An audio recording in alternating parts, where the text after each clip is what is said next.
Okay, today we are going to talk about argumentative writing.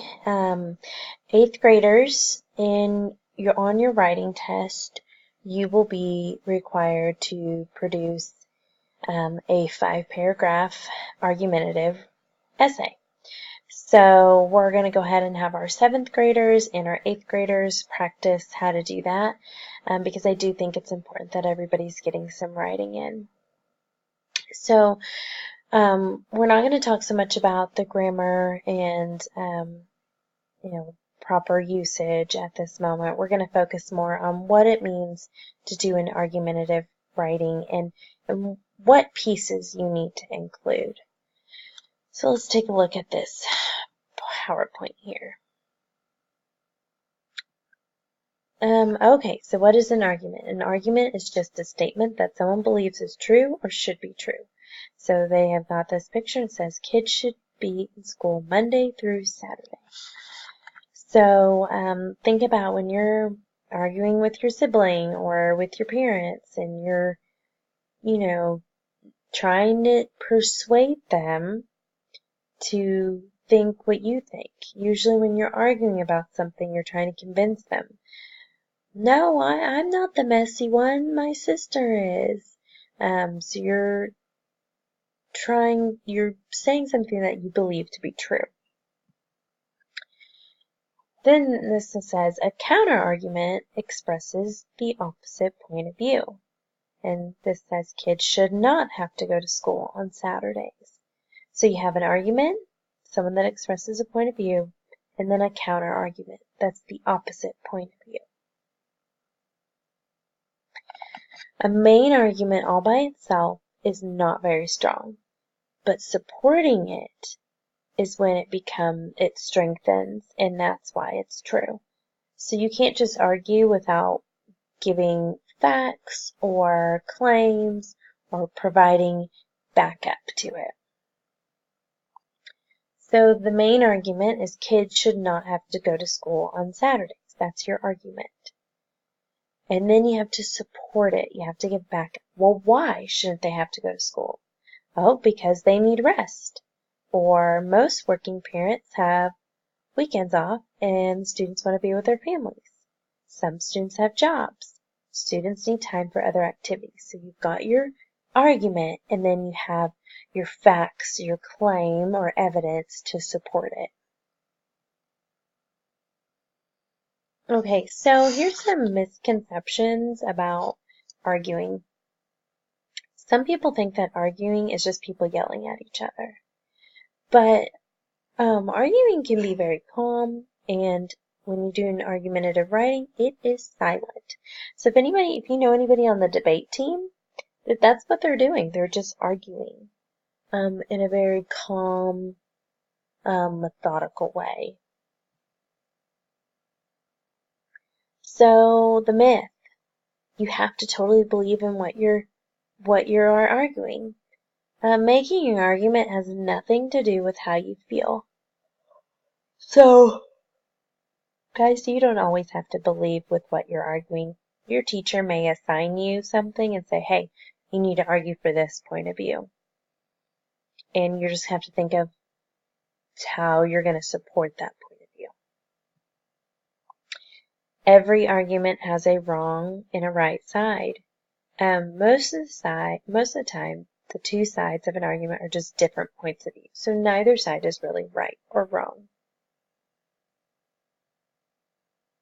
You can't be good at arguing unless you can think fast on your feet. So the reality is a lot of great arguing takes place on paper, where you can take as much time as you need to think everything through.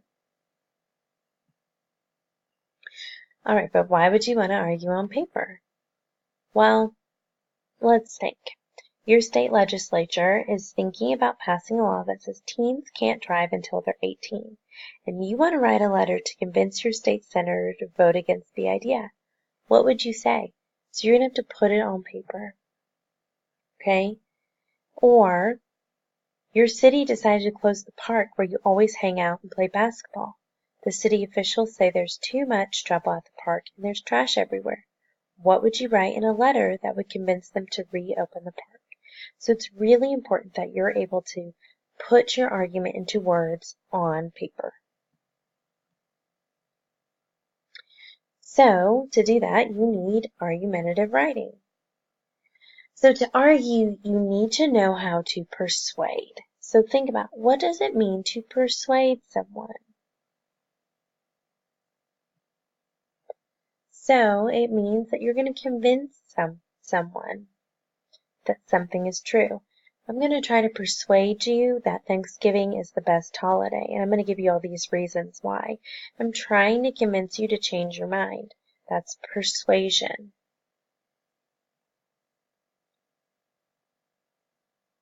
All right, so we are going to stop in this PowerPoint. I'm going to pull up another one. We're going to talk more about the parts of an argument. All right, so let's talk about the different parts of an argument essay. So first you have the claim. So this is your stance. This is your main argument, what you believe, okay? Then you have your reasons. That's the main points that use logic or reasoning to justify the writer's claim. So before we were talking about backing it up, that's what you're doing. The reasons back up your argument. Then you might want to include some data. So evidence is facts that support the reasons, and the reasons are the claim. So it's really important that you can't just say, oh, well, violent video games make kids violent.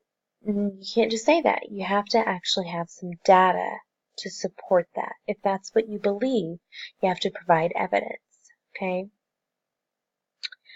You need to have a joint. So it's a bridge that connects the data to the writer's reasons and claims. So if you actually have some data that shows that kids are more violent after playing video games, then you can use that to connect it to your main argument and to your claim.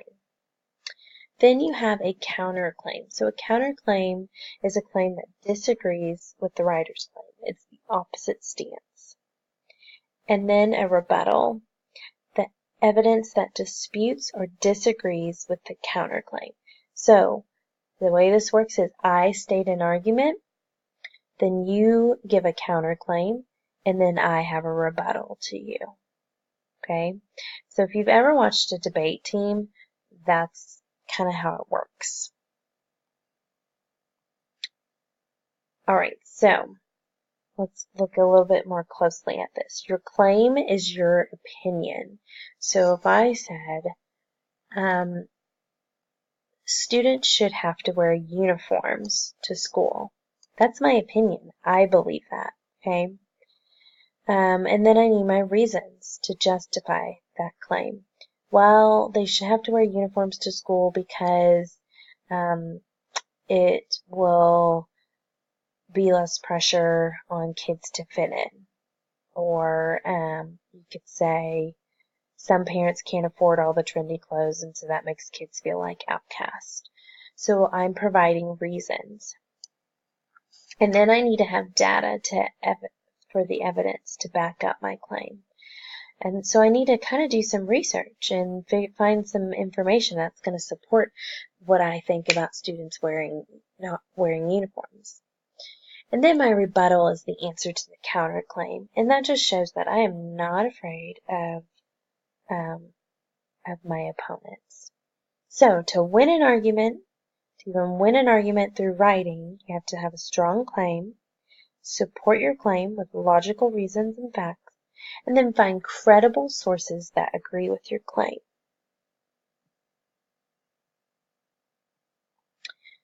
So we've got a precise claim that's strong, okay? You want to strengthen your claim with data and facts. It's really important. Connect them with the joint. And that's kind of how it works, how you get a strong argument. So once you have your claim, you want to break it into reasons. So reasons will support your opinion for your claim.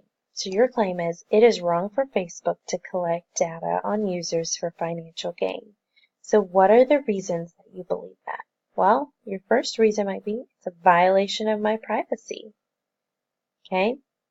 But then your opposition, the person who's going against you, will say, well, hey, you didn't have to sign up for Facebook. You signed up for it. So now that makes your claim weak.